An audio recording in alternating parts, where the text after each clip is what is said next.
ብዙ አይነት መገለጫዎች አሉ። ኢትዮጵያዊነት ሰፊ ነው።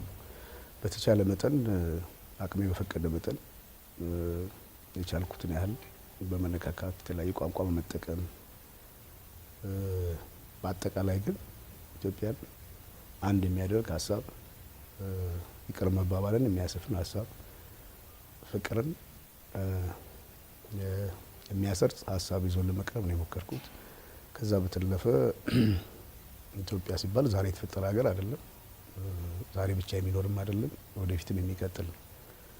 ስለዚህ ትላንት የነበሩት ታላላቆቻችን የሰሩትንም ነገር አወድሶ ዛሬ ያሉት ደግሞ ከዛ ላይ ጥሩ አርአያውን ወስደው ወደሚቀጥለው ጊዜ ለመሄድ አሁን ያለንበትን ጊዜ እንዴት እናደርገው ለሚለው አስተዋጽኦ እንዲያደርግ አድርጌ ነው የሞከርኩት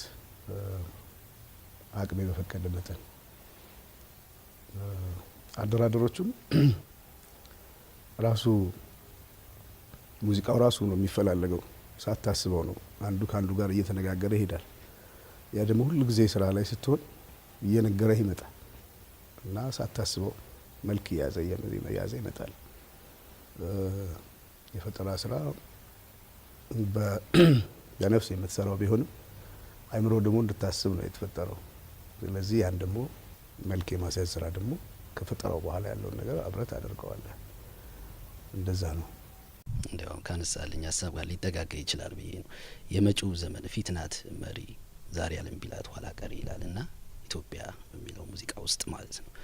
እንዴት ነው ወደፊት ሄደን መሪ ልንሆን የምንችለው? ሀሳቡም ጠቋሚ ስለሆነ ማለት ነው። ይሄ የግል አስተያየት ነው የሚሆነው። ሁሉ ነገር ቀድመንም እኮ መሪ የሆንበት ጊዜ ነበር። ወደፊትም ደግሞ የማንሆንበት ምክንያት የለም። ትልቁ ነገር ራሳችን እንዴት አድርገን እንምራ ነው። እንዴት አድርገን እናስተካክል፣ ችግሮቻችን እንዴት አስወግደን በጋራ ወደ ብልጽግና፣ ወደ ተሻለ ህይወት የምንሄድበትን ጊዜ እንድንፈጥር ማሰብ ይጠበቅብናል፣ ከኔም ከሁላችንም።